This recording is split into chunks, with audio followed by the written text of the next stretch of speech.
Tamam, ekran rahat görsənir uşaqlar. Deməli, biz harda qalmışdıq? Burada domaini yaratmışdıq. Userimiz burada. Və repositorimiz də buradadır. Tamam. Repositorda görək nələr yaratmışıq. Create, get all, find by id, delete, tamam. Udibis template-dəki. Buradan ikisini yazmışıq da. Create və get all. Tamam. Siz bunu dəyişək, create-i. Bunu save eləyək. Çünki bu DataGP'də də save'dir ki, uyğun olsun. Hə, eləyirəm. Save, tamam. Biz bu metodu elə istifadə edəcəyik ki, həm update işi görəcək, həm create işi görəcək, həm də delete-də belə istifadə edə bilərik. İndi onu göstərəcəm. Delete-də belə? Hə. Bir soft delete anlayışı var, bir də hard delete anlayışı var. Bilirsiniz bunları? HTML-də necə? Bir soft delete anlayışı var, bir də hard delete anlayışı var. Soft delete? Hə. Biri statusun dəyişir, soft delete. Biz bunu orada istifadə edəcəyik. Tutalım istifadəçilərim var, userim var. İstifadəçi statusu nə ola bilər? Aktiv, inaktiv və ya delete ola bilər. Mən bazadan silməyə əvəzinə onun statusunu dəyişirəm, delete eləyirəm. Sonra find all metodunu gətirəndə bir dənə şərt verirəm ki, hansının statusu delete-dən fərqlidirsə onları gətir. Yəni bu save-i soft delete-də istifadə edirik biz.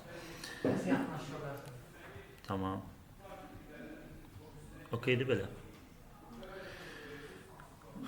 Find by id. Yazaq burada. Query bərabər. Deməli select ulduz from users where id bərabər sual. Tamam. Query'mi yazıram, sonra da Udibis template-dən istifadə edəcəm.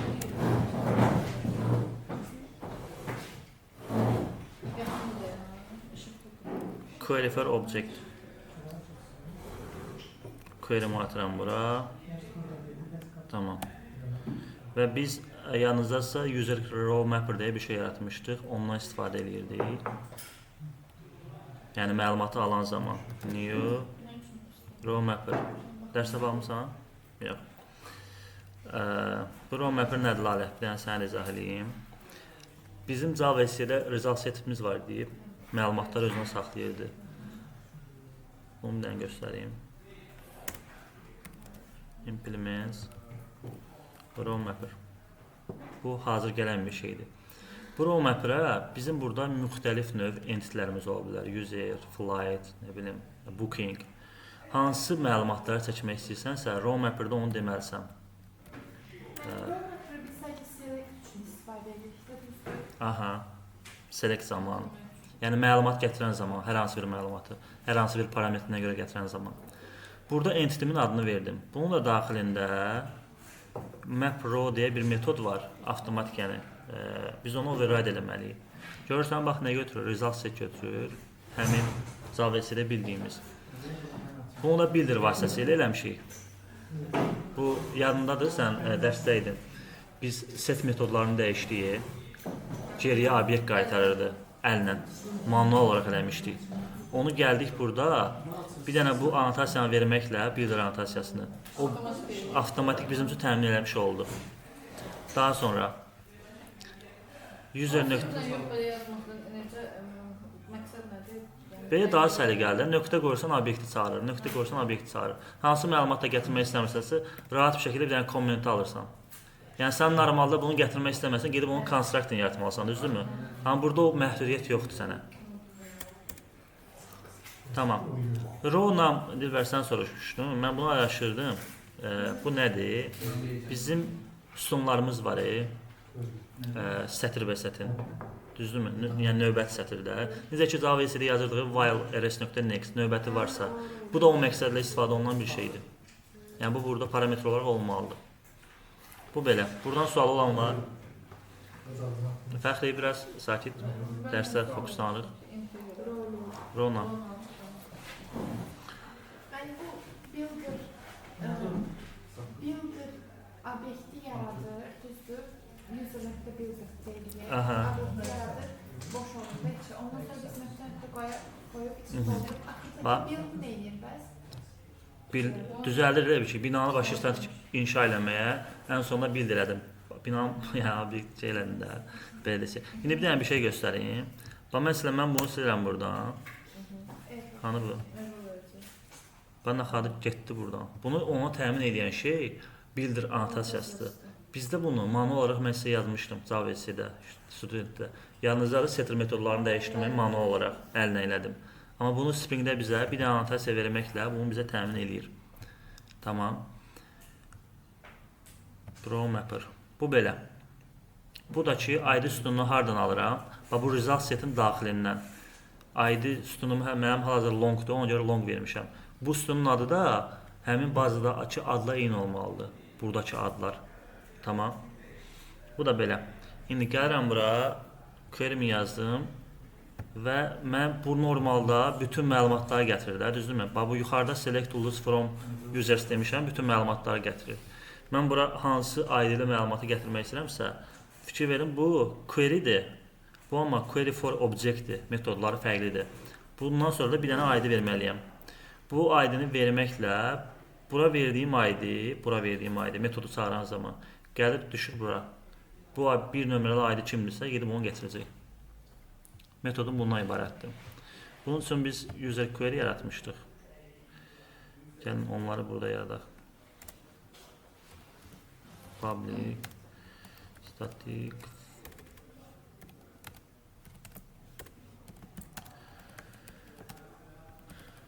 query to olsun burada.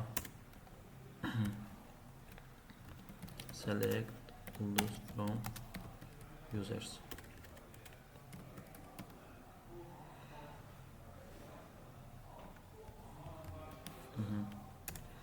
Bir de ne yazırdı? Public static. Bu nasıl böyle yazma olur? PSF. String.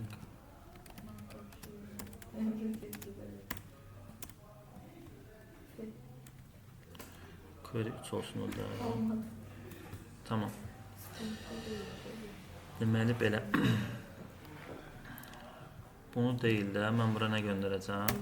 Bunu bir sətr indirirəm. User query nöqtə query to.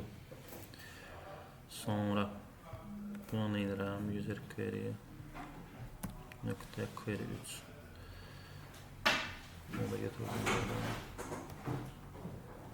Atıram bura. Aha. Bu da belə. Querylərimi bir klasa çıxartdım, yəni dəyişən bir şey olmadı. Deməli, save yazıq, get all yazıq, find by id yazıq, gəlin şeydə yazaq. Delete yazaq. Manuel yazıyor. Nə? Yerine yazıyor. Hibernate yazmırıq axı biz. Aha, nəsidir? Template nə yazır? Delete from users where id bərabər sual. Aha. Bu da query 4 olsun. Sonra gəlirəm bura. Deməli, JDBC template nöqtə update. Bir dənə user query nöqtə query 4. Mən delete əməliyyatı aparmaq istəyirəm. Bir dənə sütun var, o da nədir? ID. Həmin sualın yerinə, bax burada yazdığımı sualın yerinə gətirib nə edəcək?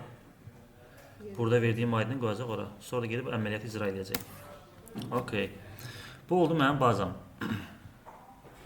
Bu arada biz bunu Docker ilə qaldırmışdıq. Gəlin konteynerdə qaldıraq ki, onu görə bilək.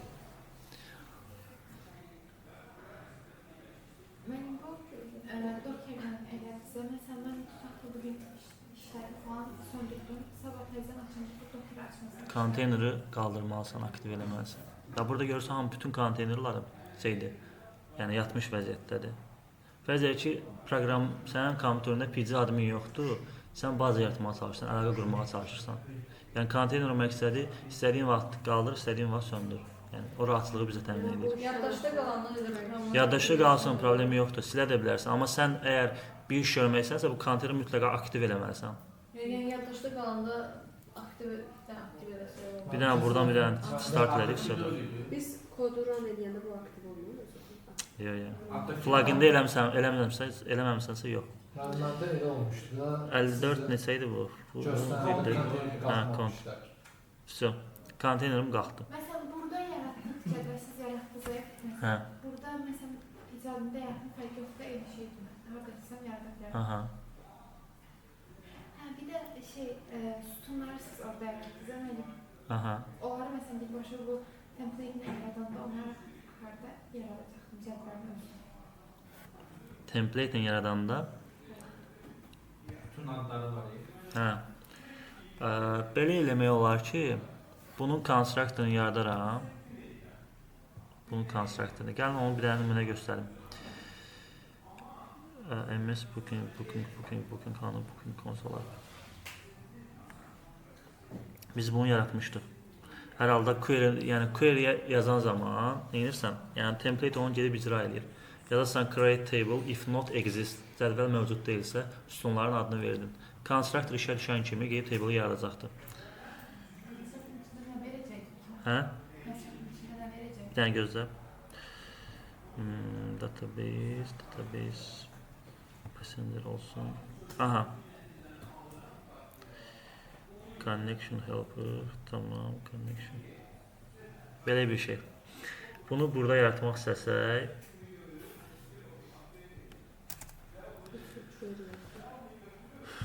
generate constructor. Aha, gidib template götürsün. Bunu da silirəm buradan. Tamam. Heç nə. Query bərabər nə? Birbaşa bunun içində Yazsan create table users. Yəni orada yaratdığımı. Sonra verirsən sütunlarını. Tutalım mən verdim burada. Yəni doldurdum sütunlarımı. Ən sonunda nə etməliyik biz? GDBC template .update SQL sorğu götürür. Query. Bunu düzü yoxlamamışam. Bu icra olunurmu? Amma bunu necə yazırıq biz? Create table users if not exist. Bunu da yazmalıyıq ki, əgər cədvəl mövcuddursa əlavə olunmasın. Yəni bu konstruktor işə düşən kimi get table yaradacaq. Yəni bu formatda verə bilərik. Biz hər table üçün belə yazmalıyıq da onu. Nə? Hər table üçün belə yazmalıyıq. Aha, konstruktorda. Yəni konstruktor bu işə düşür axı. Sən obyekti metodu istifadə edən zaman bu gəlib işə düşməlidir, yəni normalda. Konstruktor çağırılmalı. Çağırılan kimi də onun daxilində nə varsa icra olunur. İcra olunan zaman da bu GDBC template-in mən bir sorğunu ora göndərirəmsə, yəni məlumat çəkmirəm, amma göndərirəm nəsə, delete, select, delete, create və ya save olsun, update olsun. Yəni bir şeyi mən ora göndərirəm. Eyni qaydada o gedib nəyisə icra edir, düzdürmü? Burada da mən nəyisə icra eləməyini istəyirəm. Yəni table yaratmaqda problem nədir ki, yəni? Ümumiyyətlə, belə deyim, bu string query pool açırıq biz PC admində. Sorğula yazırıq, query'lə yazırıq. Orada nə qədər istəsəniz sorğula yaza bilərik də. Eyni prosesi burada yazırıq. Bu template ilə göndəririk. Yəni heç bir fərqi yoxdur. Yəni bu template-i data source-u mən verməklə buna əlaqəni qurmuş oldum. İstədiyim query-ni yaza bilərəm, istədiyim query-mi icra elətdirə bilərəm. Bunun məqsədi budur. Yəni burada limit yoxdur ki, sən ancaq 5 dənə metodu yaza bilərsən, başqa bir şey yaza bilməzsən. İstəyirsən table yarat, istəyirsən yaratdığın table-a təzədən sütun əlavə elə, add column elə, alter table elə. Yəni bütün əməliyyatları eləyə bilərsən. Ki buna heç ehtiyacımız yoxdur. Bizim Hibernate-imiz var. Bizim yerimizə bunları onsuz da eləyir. Bu belə. İndi. Bura bir dənə required arc constructor istəyir. MVC-də Hibernate istifadə edə bilərik. Aha. Yəni MVC və ya REST controller onların biri XML formatında işləyir. Biri REST formatında. Yəni məqsədi nədir? Belə deyim də. Bir məsələn sayta girirəm youtube.com. Ora nə gəlir? Bir səhifə açılırmı? Açılır. Nə var orada? HTML varmı? Yəni görünüş. CSS varmı? Var. Hərəkət varmı? JavaScript var.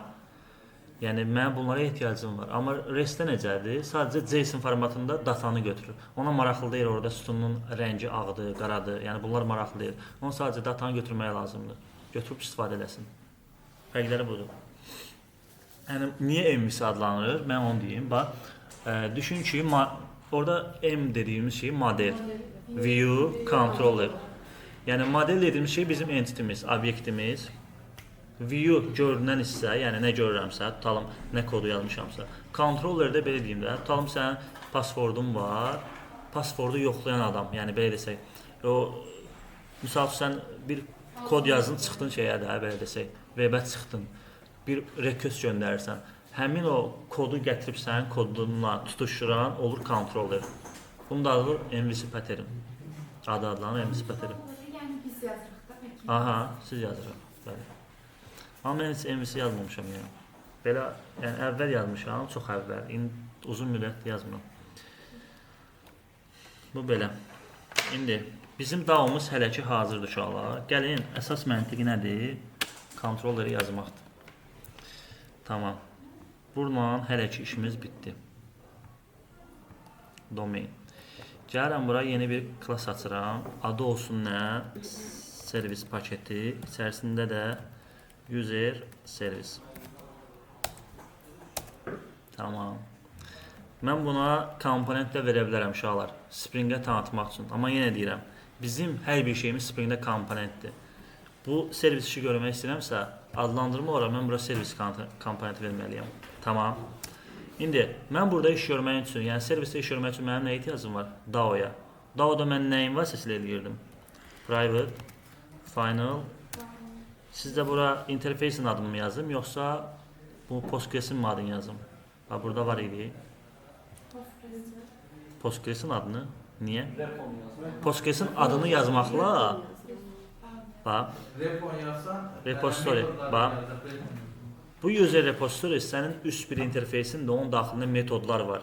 Və sən bu metodları istəsən memori üzərindən də əməliyyatlarını apara bilərsən, istəsən baza üzərindən də və sənin müxtəlif növ bazan ola bilər.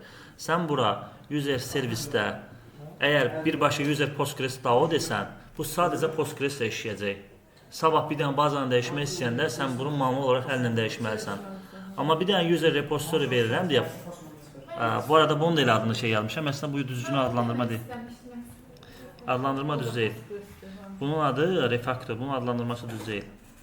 Bunun adı olsun user repository ümumiyyətlə. Yəni ok. Tamam. Mən buraya repository verməklə o məhdudiyyətdən qurtuldum. Yəni obyekt-yönlü proqramlaşmanın mənə verdiyi prinsipləri vasitəsilə, polimorfizm vasitəsilə bazan müxtəlif növ bazalarım olarsa əgər, mən bir bin anotasiya yazısı yaradacağam, bayaq göstərdiyim. Geriyə hansı obyekti qaytarsam, həmin baza ilə işləmiş olacaq. Buna deyirəm repository. Aha, mənim nəyə ehtiyacım var? Constructor-a. Onu nəyin vasitəsilə idarə edirəm? Required constructor demək nə? Məhdudiyyətindən qurtulmuş oldum. Yəni sual verirəm. Buyur. İndi bizim məsələn yazacağımız proyektlərə daha qaz elə yazmaq istəyir, fayl da yazmaq istəyir. İndi biz bu məhdudiyyətlərindən polimorfizmləri toxuduq da, object baş bir şey yaradırıq. Daha sonra onu biz məsələn indi burada user repo yaratdım deyə databazaya yazacaq. Yox. Burada hələ mən heç bir şey eləməmişəm. Yox, onu demirəm. Yəni ümumiyyətlə də burada məsələn databazanın içində user repo yaratdım. Sən hələ burada sadəcə üst bir interfeysin istifadə edirsən. Nə ilə işləyəcəyini hələ heç bir şey deməmişik biz. Sənin burada bundan bax, bu var ya bu repositorydan. Bundan implementasiya edən bir neçə alt klassı ola bilər. Sən hansını desən, gedib onunla işləyəcək. Constructor-ını implementasiya. Aha. User repo implementasiya. Aha, indi baxacağıq. Tələsmə. Bu belə. İndi biz nəyə ehtiyacımız var idi? Gəlirəm bura. Model. İçərisində DTO. İçərisində request. Onun da içərisində nə olsun? Create user request. Aha. DTO nə idi uşaqlar? Yəni deyim. Ah, En nə? istediği için ben Data transfer object. Məlumatın transferi olması bu qədər. Mənim bir requestim var, bir də responsum var. Bir dənə response paketi açıram, response. Buna daxilində nə var? Response olaraq mən adətən mənə şöyle güzel sayım karım.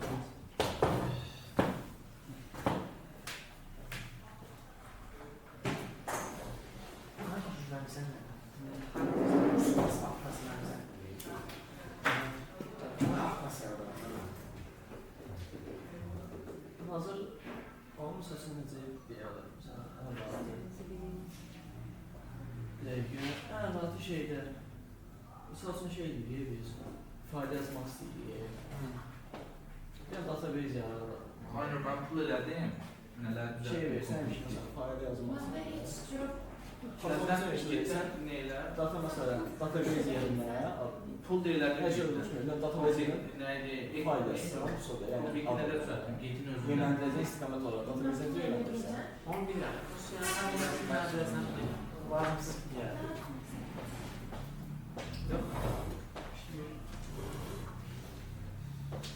Getdən də eləmək olmalı pul.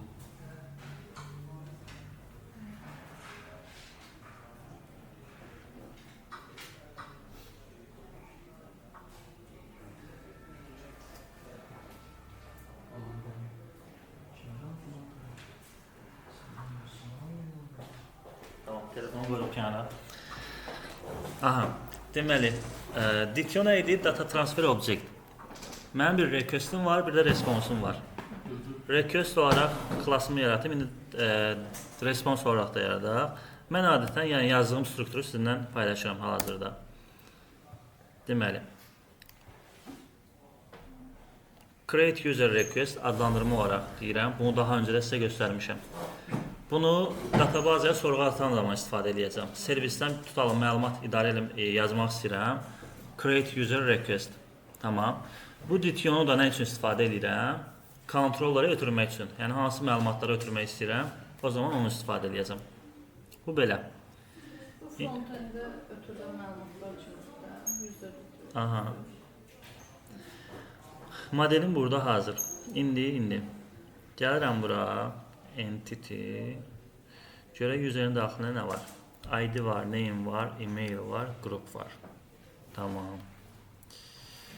Hansı məlumatları ötürək? ID avtomatik generasiya olur, düzdürmü? Mən sadəcə bunu götürürəm. Request. Atıram bura. Yəni databazaya məlumat əlavə edən zaman sadəcə bunları göndərəcəm. İndi mən Spring-in annotasiyalarından istifadə etməliyəm ki, bu getter setterdən qurtulam. Burada mənim nəyə ehtiyacım var? Data. Bütün getter, setter, equals, hash code onlarla təmin edir. Sonra all arc constructor, bütün parametrli constructor. No arc constructor və nə? Bir də builder verirəm ki, yəni ola bilər ki, Lombokdan gələn obyekt yaradan zaman, build eləyən zaman istifadə edəyəm. Bununla hələlik işim bitdi. Response olaraq nə istifadə edə bilərəm? Misal üçün, e-maili gəlin istəyirsiniz, çölə verməyək. Sadəcə name-ini və qrupunu verək. İstəyirsiniz əgər. Tamam. Gəlirəm response olaraq. User DTO-nun içərisində. Tamam. Buna nə verək? Nə verək? Buna nəsinə ehtiyac var? Hə, var ehtiyac. Niyə yoxdur ki? Data. Eyni məntiqdə. Nə oldu? Aha. Data. Əslində, uşaqlar, datanı istifadə eləmək düzgün deyil. Yəni, mən kesinliklə və Kapital Bankda müsahibə olan zaman dedilər mənə ki, hər zaman datamı istifadə edirsən. Yəni, bu düzgün bir şey deyil. Yəni, elə deyirlər. Yəni, sənə ayrı-ayrı getter, setter, equals, hash code onları özlərini yaratmalısan. Yəni, dediyim də, hə? Ondan nə istifadə edə bilər? Nəyin onda? Yəni get seti görə də Ayrı-ayrı. Özünün şeyi var da, var, getter. Hə, ayrı-ayrı hamısı. Ayrı-ayrı var. səbəb nə? Setter, bilmirəm. Yəni, mən hər halda ki, şey var da, Avtomatik nəsə problemlərini çıxarırlar ki, elə deyirlər ki, bir dənə data istifadə eləmə. Getter, setter, məsələn, equals and hash code to string. Tamam. Bu belə. Yəni bunun yerinə biz hal-hazırda nə edirik? Amma deyilənlərə baxmayaraq data istifadə edirik. Olaraq constructor deyirəm. Noarq constructor. Onu yəqin ki, bu sonra süd dəyişmək. Bir də builder istifadə edəcəm. Aha. Burada nə olaraq geriyə qaytarıram? Sadəcə name'ini və qrupunu. Tamam. Deməli, request'im də hazır, responsum da hazır. Sonra bununla hələ ki işim bitdi. Gəlirəm servisə.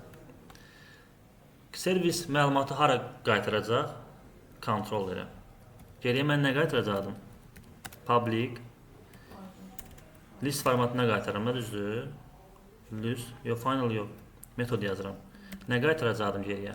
Geriyə qaytar response zamanı nə istifadə edirdim? DTO.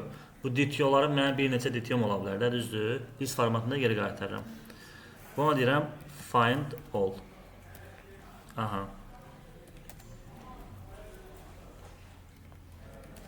İndi list deyirəm buna. List. Nə? Bu geriyə məlumat bax. Mənim bunu da istəyirsiniz adını dəyişər refactor rename user entity qoyuram. Okay. Olsun user entity. Mənim bazam nə ilə işləyir? Entity ilə. Amma mən DTO-nu gətirmək istəyirəmsə, deməli entity-dən gələn məlumatları DTO-ya çevirməliyəm. Ona görə birinci user entity-ni alaq məlumatları. List formatında nə? Entity list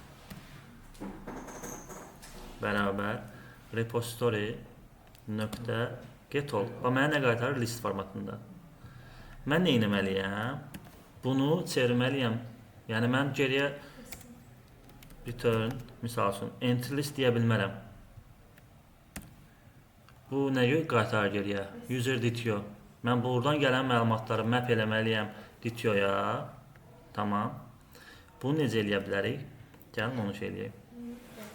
Bu entity list bir listdir. Nöqtə stream nöqtə map. Aha. Deməli entity bu olsun belə new user DTO. Bu da deməli entity nöqtə biz nə qaytardıq geri? Name və Mənim user DTO yox, user şey olmalı deyildi. nə? Response qayıtmalı deyildi. Qaytarıram da. Geçiyor resmen. Bir dəqiqə izahlayacağım. Bir dəqiqə. Bax. DTO oradadır. DTO payçına gedə bilərik. DTO paketine gedək. Request response. Hə, ikisini də aldım. Sadəcə ikisinin name'ini və qrupunu verirəm çölə. Mailini vermirəm yəni. Bəs məsələn, request-in adını içinə klaslarına qoymuşsunuz.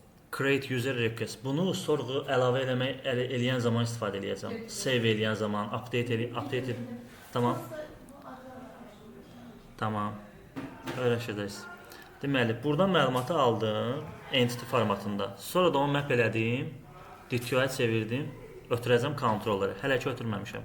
İndi bax bu biraz uzun koddur, düzdürmü? Bunun üçün biz nə edə bilərik uşaqlar? Yox. Nə edirəm? Bir dənə mapper. İçərisində nə? User Orada çevirsin, burada bir baş çağırır. mapper. İndi user mapper. Bu user mapperə mən nə etməliyəm? Komponent olaraq tanıtmalıyam. Tamam. Əslində bu hal-hazırda biz mapper annotasiyası verməliyik bura, amma hələ ki ora gəlməmiş. O sonranın mövzusudur, mapstruct mövzusudur. Mən hələ ki sadəcə default olaraq əllə yazacağam hələ sizin üçün. Deməli, user mapper dedim. Bir dənə də istəyirsiniz, belə bir şey eləyəcəm. Interface açıram. Bunu da eləmişik sizin üçün. Entity mapper adına. Yəni mənim müxtəlif növ entitylərim ola bilər də, düzdürmü? Onlar üçün üst bir klass açıram. Entity mapper. Tamam. Deməli, bu entity mapper nə götürür? Geriyə entity qaytarsın to end. Aha, burada bir dənə nə verək? Y verdik. DTO. Bu DTO götürüb entity qaytarsın, entity götürüb DTO qaytarsın. Dedi. Bunu niye verdim indi diyeceğim uşaqlar. Bu da geriye detail qaytarsın. To detail entity. Aha, metodlarım hazır. İndi biri var ki uşaqlar manual olaraq gəlib burada əllə yazan. Biri də var ki bunu implementasiya eləyirəm. Entity mapper. Burada tiplərini verirəm deyə mənim üçün hazır şəkildə user entity user detail. Bunu verdim deyə sadəcə orada bir dənə əziyyət çəkdim. Bax gördünüz, özü tiplərini verirəm deyə entity-mi də bura qoydu, detail-mu bura atdı. Təzədən detail-mu bura qoydu, entity-mi bura atdı. Nəyin hesabına? Mən yəni 10 dənə entity-im olsa, biri var ki manual olaraq əlinə yazırsan bura metodları özün. Biri də var ki burada sadəcə tiplərini verirsən, sənin üçün override edən zaman gətirir onu. Generik verdim deyə. Tamam. 10 dənə entity'niz olsa 5-5 olar. Nə? Entity-lərin çox olsa, sən sadəcə entity mapper'dan implementasiya eləyəsən, onların da entity-si var, detail-si var da, entity formatı var, detail formatı var. Burada tiplərini dedim, vəsə. Sənin yerinə metodları override eləyəcək və istədiyin formatda da gətirəcək. İndi bura deyək user entity nöqtə özü gətirir. Nəyin hesabına? Builder annotasiyası hesabına. Mən bu builder annotasiyası olmasa uşaqlar deyir sizə məsələn bu nəyə lazımdır? Bunun içərisində all-arc var, no-arc constructor var, düzdürmü? Yəni bütün parametrləri olan və boş bir constructor. Əgər bu builder annotasiyası olmasa, mən bunun constructoru nə götürür? Bir dənə bir şey göstəreyim. Mapper, hə, burada. Bu ümumiyyətlə, bunu bildik, bildir gəlmir. Deyəlim ki, mən geriyə new user entity user.getName user entity get group. Bu detailin içərisində sadəcə 2 məlumat var. Mən əgər bunu geriyə qaytarmaq istəyirəmsə, bax görürsünüz, problem var. Nə etməliyəm? Burada bunun constructor yaratmalıyam. Sadəcə name və group götürən. Amma mən burada builder annotasiyası verməklə bu məhdudiyyətdən constructor yaratmaqdan qurtuluram. Buradan inəcəm. Constructor yaratmaq əvəzinə, bax bunu silirəm. User entity nöqtə build. Gördünüzmü? Yəni constructor yaratmama artıq ehtiyac olmur. Bir dənə nöqtə qoyuram. Nə? Name. Hardan gələn? User.getName. Bir dənə belə parametr götürə bilərsən də, builder annotasiyası səni onunla təmin edir. Da gedib orada bir dənə tək name-i götürən constructor yaratmağına ehtiyac olmur. Nöqtə email. User detail nöqtə burada bu user yox. Qrupu gör. Hə, çünki onun detailin içərisində sadəcə qrup var, qrup və name var. Vəsə. Da mənim orada constructor yaratmağıma ehtiyac olmadı. Eyni şeyi user detail-a da mən çevirmişəm də, düzdürmü? Builder. Oradan da yəni istifadə edə bilərəm. Həm də kod rahat bir şəkildə oxunaqlıdır. İndi bunu niyə edirik onu göstərəcəm. Nöqtə, tutalım burada da name var. Nədən? User entity nöqtə getName. Tamam. Bir dənə nöqtə group user entity nöqtə get group. So, buradan işim bitdi. İndi qayıdıram servisə. Bu qədər kodu yazmaq əvəzinə, bax bu uzun format var. Bir dənə bunu edirəm. Mən mapper'ın klassının mapper'dan istifadə etmək üçün nə etməliyəm? Gəlib onu dəyişəni burada yaratmalıyam da. O metodu çağırmaq istəyirəmsə, private final user mapper. Mapper. Aha. Bunu eləmək əvəzinə bu constructor yatmışam burada səliqəsiz bir formatda. Bir dənə nə edəcəm? Mapper qoşan nöqtə to detail. Vəsə. Alın sizə kod. Bir sətirlə həll edilmiş oldu. Göstərim.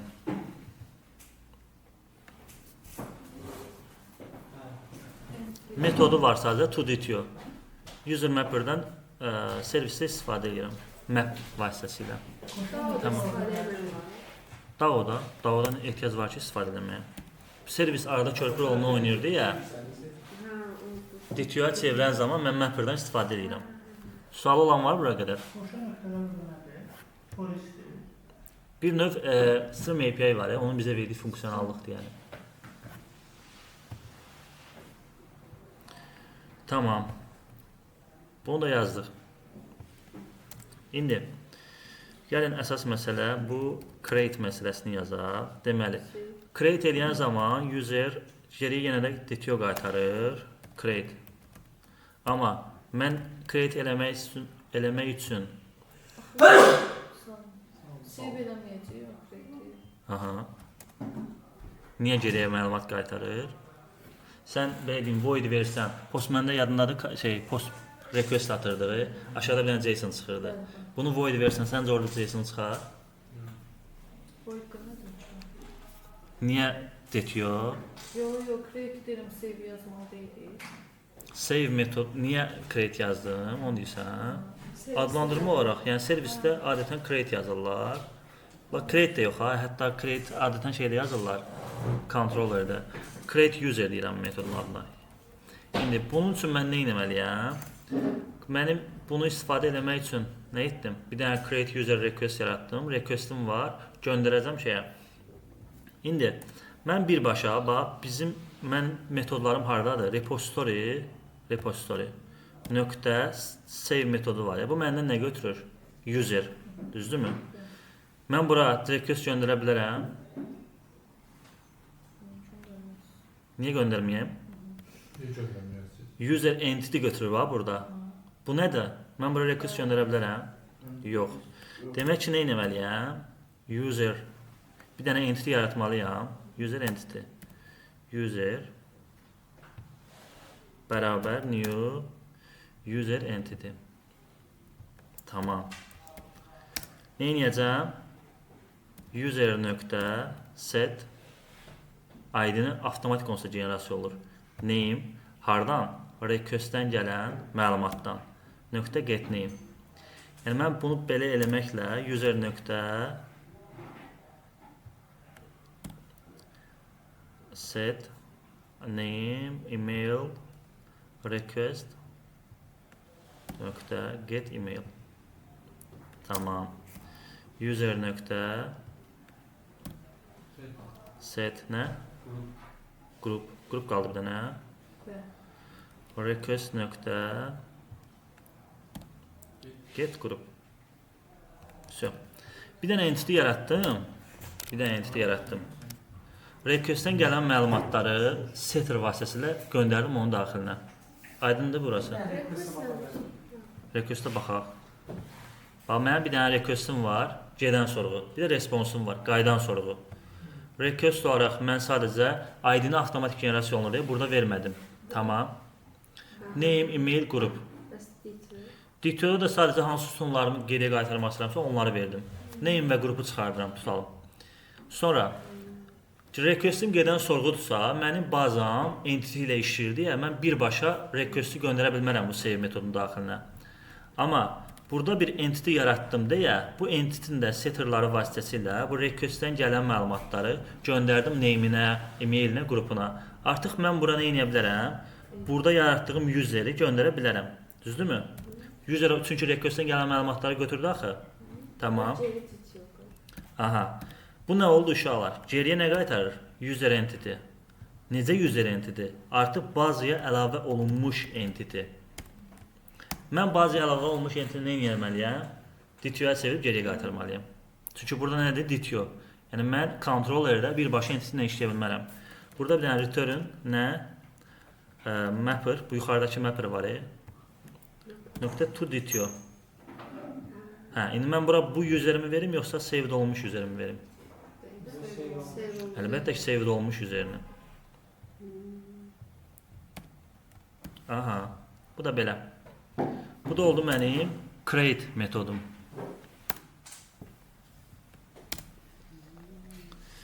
Biz videonun içərisində neydi? Onu saxlamadıq da. Hə, Niyə burada yazdıq? Niyə burada yazdıq? Sən bazaya məlumat ötürməlisən axı. Tamam. İndi gəlin bir dənə bunu yaradıram. Update üçün.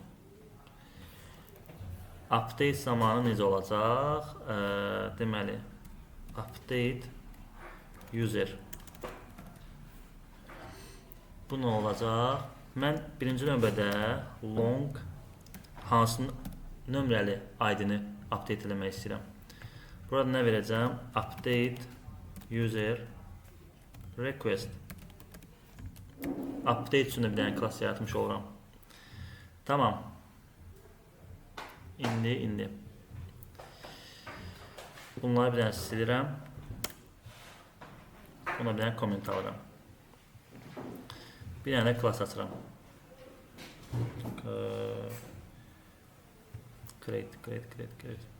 Create class harda? Servisdə yox. Model. İçərisində rectitude, içərisində request. Bunun daxilində. Tutalım. Nələri update eləmək istəyirik uşaqlar? Gəlin onları yazaq. Deyəlim ki, mən hər bir şeyini update eləmək istəyirəm. Bunu götürürəm bura. Atıram bura. Bu annotasyaları da götürdüm. Update üçün ayrıca class yaratdıq. Aha. Çünki save metodu bizim mən dedimi həm update üçün işləyir, həm də create üçün işləyir. Biz o məntiqi qurmaq üçün bunu eləməliyik. Bunu eləməsək, gedib manual olaraq constructor'ını yaratmalıyıq. Hə? İndi göstərəcəm niyə create üçün işləyir. Bax. Bir create üçün request.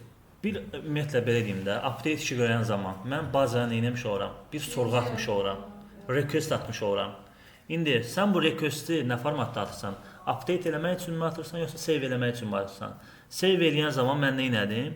Create adlandırmasını verdim. Update eləyən zaman update adlandırmasını verdim. Nə üçün? User üçün də, düzdürmü? Request göndərdim. İndi gəlirəm. Hə.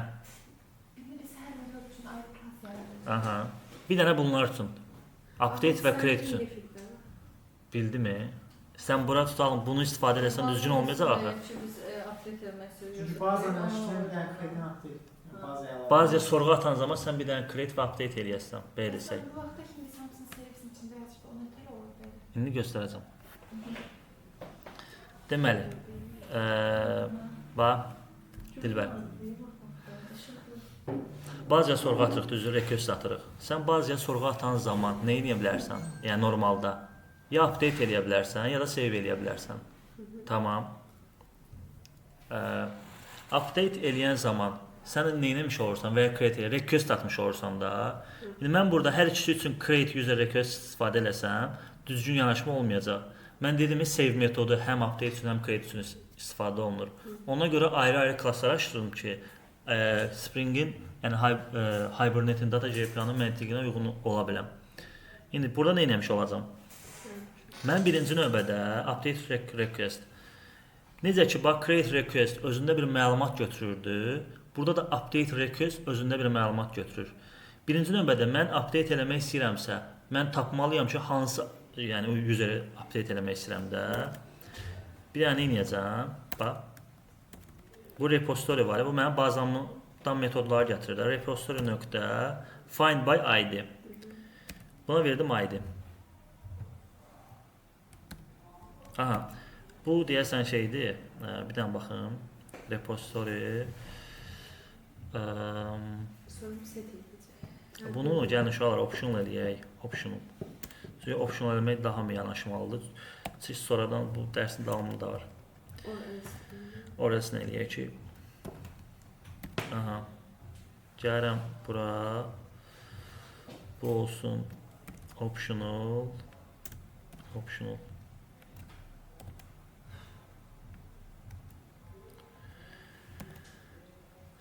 Bunu da bir dənə eləyəcəm. Optional.off. Hə.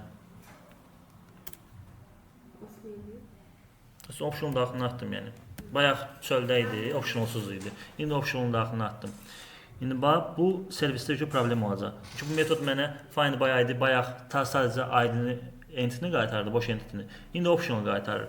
Mən nə edə bilərəm? Deyərəm ki, bəs orestro, yəni məlumat bəlkə heç bazada yoxdur. Bunun da yazılışı bu formatdadır. Bir dənə new not found exception yaradaq. Found Var exception burada Yaratıcı. yaradacağıq indi. Aha. Daxilində bir dənə user not found with ID. Bunu da verdim belə. ID. Not found. Bunun adını düz yazdıq. Sorry. Create class. Harda servis yox.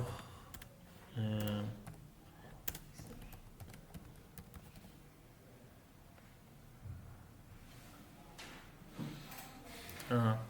Exception classım yarandı. Runtime exception. Bunu da silirəm buradan. Bir dənə neyirəm? Generate constructor. Və so, bu qədər. İndi servisə qayıdıram. Tamam. Notfanım hazır. Mən artıq tapdım ki, yəni ID-si əgər göndərdiyim ID-də məlumat varsa, mənə qayıdacaq. Yoxsa da exception atacaq. Bunu idarə eləmiş oldum. Deyəlim ki, ID-də 5 nömrəli ID-li userə gətirdim. Mən nə etməliyəm? Bunu gətirməkdə məqsəd nədir? Userin məlumatlarını dəyişmək. Userin məlumatlarını necə dəyişəcəm? User.set misal üçün ID-si onsuz da dəyişmirəm. Name-ini dəyişmək istəyirəm. Name-ini, hə? Niyə dəyişmirik? Builder sadəcə yaratmaq üçün deyil. Bildir uşaqlar, data transfer objekti, belə desək, data transfer objekt zamanı istifadə olunandır. Məlumatı, belə desək də, çölə ötürən zaman və ya dava göndərən zaman istifadə olunur. Burada ötürməyəcək. Hə? Burada da istifadə edirdi. Bildiri burada. Bildiri, məsələn, hamısında istifadə eləmişik demək olar ki. Burada bildiri vermişəm. User mapper'da da istifadə eləmişəm. Belə deyim də, Lalə, biri var ki, məlumatı əlavə eləmək, bir də var ki, məlumatı çəkmək. Məlumat çəkən zaman sən neynirsən, ötürürsən də, düzdür, kontrollara. O zaman bildiri istifadə eləmək, bildiri o zaman istifadə edir, yəni məlumatı çəkən zaman, əlavə edən zaman yox. İndi, mən ID-li məlumatımı tapdım, user nöqtə set name. Userin adını dəyişmək istəyirəm. Burada tapmışam da ID-li məlumatı. Hardan? Request-dən gələn, var request-dən gələn nöqtə get name. So, user nöqtə set email nə? Request-dən gələn get email. Request istifadəçi daxil etdikdə. Bəli, bizim daxil etdiyimiz. User nöqtə set group request-dən gələn nə? Get group. Tamam. Bax, entity-mi tapdım burada. Sonra da onun məlumatlarını dəyişdim. Mən bunu nə etməliyəm? Məlumatları dəyişəndən sonra save eləməliyəm bazaya ki, tamam, dəyişdim məlumatları. Sonra əlavə eləməliyəm axı. Repository nöqtə save nə? User. Sorry. User. Bu nə oldu? Bu nə qaytarır mənə save metodu? User entity. Necə entity? Save olunmuş yox. Updated entity. Updated olunmuş entity qaytarır artıq. Hə? Çox oldu məlumat. Uşaqlar, inanın ki, bu bir dənə, yəni yazılış strukturu belədir. Bir dəfə ki, bunu yazsanız, hər zaman istifadə edəcəksiniz. Mən yəni yaxın 3 dənə proyekt yazmışam bu yaxın müddət ərzində. Hamısını yəni bu formatda. Yəni bundan başqa heç nə öyrənməyəsiniz. Bir dənə bu. Hə? Bunu demirəm. GPA-də də yazanda belə yazsan onsuz. 12 dənə klasma hər yerdə item olmadı. Mən onu bir dənə Bax. user request edib. İkisində də user request yazsam. Olar. Yoxsa sırf adlandırmaya görə. Bax belə deyim. Mən məsələn də tapşırıqda qoyub ki, sənə bu sütunu ümumiyyətlə dəyişmə. Sən ikisinə də eyni adı versən nə olacaq? Nəyi dəyişmə? Bax. create user request. Create eləyən zaman deyir ki, tamam, e-maili, qrupu, name'i göndər. Amma update eləyən zaman biz məsələn burada üçünü də götürdük. Amma bəlkə sənə də tapşırıqda qoyulacaq ki, qrupu ümumiyyətlə dəyişmə. Hə, taskda istəsən. Hə. İndi yəni gözümüz görsün deyə belə ayırırıq. Yəni Həm gözünüz görsün, həm də yazılış formatı belədir. Save metoduna əgər yazmaq istəsən bu formatda yazarsan. Tamam. Nə iş gördün? Responslar üçün bir dənə olur. Response bir dənə olur. Yəni bir create üçün klass yaradarsınız, bir update üçün də klass yaradarsınız. Всё. Bundan başqa heç bir şey üçün nə find all, ya find by id, delete, onlar üçün yaratmayasınız. İndi deməli belə. Deməli belə. Aha. Deməli, burada userimi tapdım. Daha sonra userin misal adı Bəhruz idi. Burada set name-dən göndərdim yeni ad. Hardan? Request-dən gələn. E-maili başqa idi, buradan göndərdim bu formatda. Dəyişdim bunu. Dəyişəndən sonra nə etməliyəm? Bunu repository-dən .save dedimi? Bazaya əlavə elədim. Getdi məlumatım dəyişdi. Artıq Bəhruz idi, oldu Sənan, düzdürmü? Geriyə nə qaytarır mənə? Update olunmuş entity. Mən bunu nə etməliyəm? DTO'ya sevir, o arxaya qaytarmalıyam. Update entity. Gördünüzmü indi? Save metodu həm update üçün işlədi, həm də create üçün işlədi. belə olur. Belə olur yəni. Save burada yazılır. Bəli.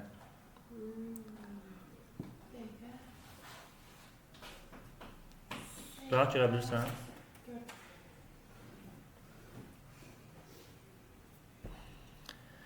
Gəlin indi bir dənə delete yazaq. Görək delete-də necə save olunur, istifadə olunur, ona göstərim. Deməli, public user DTO delete user. Delete-də necə idi məntiq? Əslində heç DTO ehtiyac yoxdur. Adətən delete void olur. Delete user bir dənə long ID verəcəm bura. ID. Void JSON-da problem çıxartmayacaq. Yox. Response no content.build verirsən problem çıxartmır. Göstərəcəm onda. Yəni ki, bugün hələlik servisin işini qurtarırıq, amma yazın da uşaqlar. Bunu bir dənə yazın, bundan başqa işə görməyəsiniz. Yəni ən son variantı da beləsə bu. Delete user long ID. Deməli, mən birinci növbədə əgər belə eləyə bilərəm uşaqlar. Repository .delete. Bunu verdim ID-ni. Getdi məlumatını sildi. Bu nə oldu uşaqlar? Hard delete. Tamam. Bir də var ki, mən useri tapıram.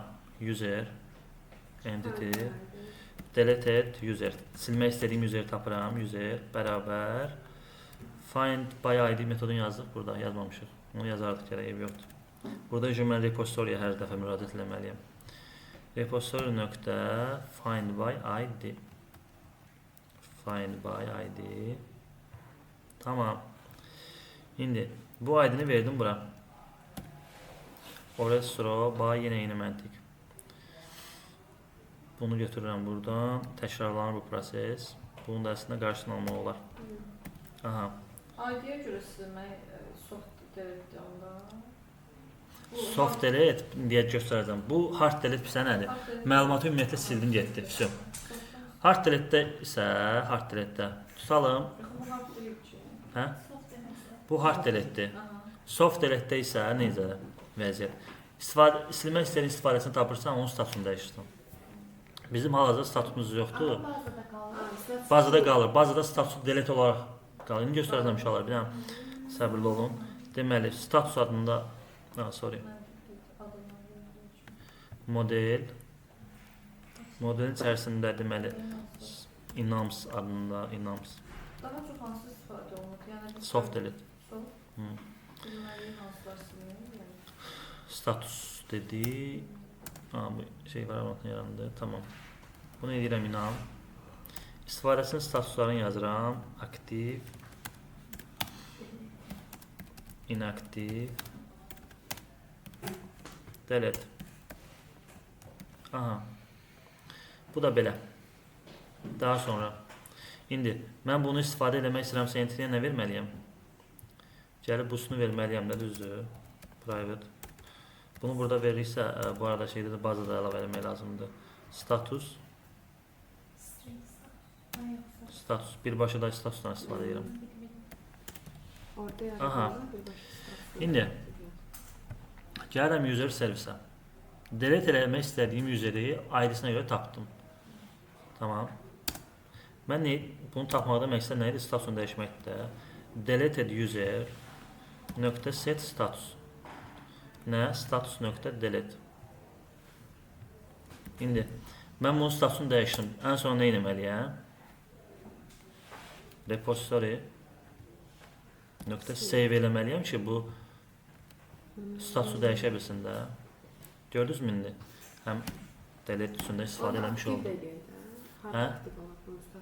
Onsuz da statusu verən zaman verirsən onu.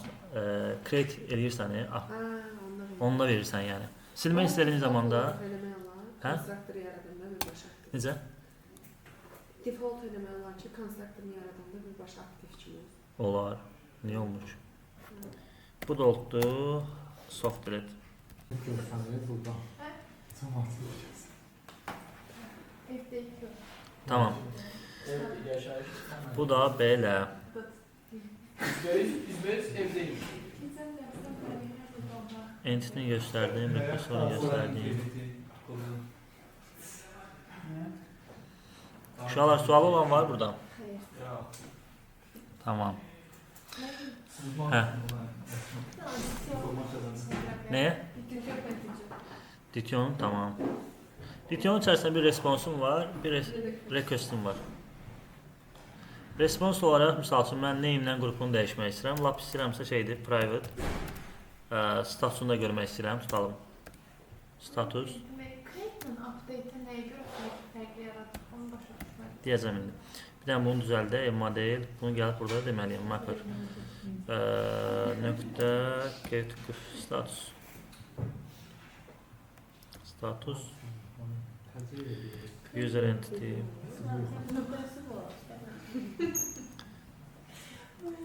Aha. Nöqtə status. User detiyor. Nöqtə get status. Əlavə sütun vermişdim deyə uşaqlar. Burada da onu dəyişməliyəm. İndi niyə bunu ayrıca klasslar yaratmışıq uşaqlar? Bu arada requestə də biz status göndərməliyik də. Göndəririk yaxşı. Bax, baza ilə işləyən zaman biri var məlumat çəkmək, bir də var bazada nəyisə əlavə eləmək və yaxud da nəyisə update eləmək. Tamam. Benim baxanda siləndə də mənim olan. Bax, belə deyim. Onu niye yaratmadı? Niyə yaratmadı?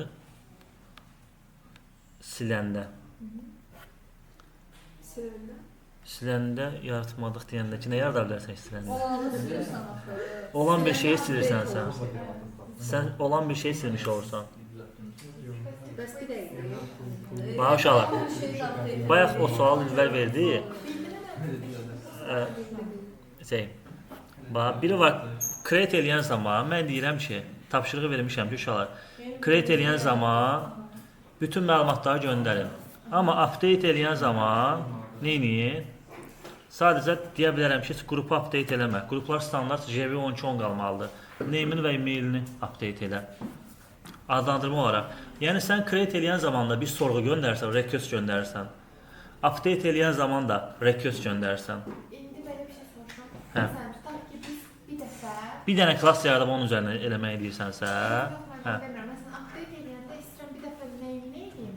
200 dəfə gedim, həm mailini, həm mailini dəyişim. Onda nə deyəcək? Əvvəllər məsələn edirdi, create edirsən, nəsə yaratdıqda user. Fərqi nədir ki? Burada update request var. Sən deyirsən, məsələn, sadəcə name-ini və şeyini dəyişmək. Belə deyim. Name-inə əl vurmayasan, request göndərən zaman sadəcə qrupunu dəyişəsən və ya Ya da üçünü də göndərə bilərəm. üçünü də göndərirsən, hansını dəyişmək istəyirsən, onu saxla, qalanlarını fərqli formatda göndər.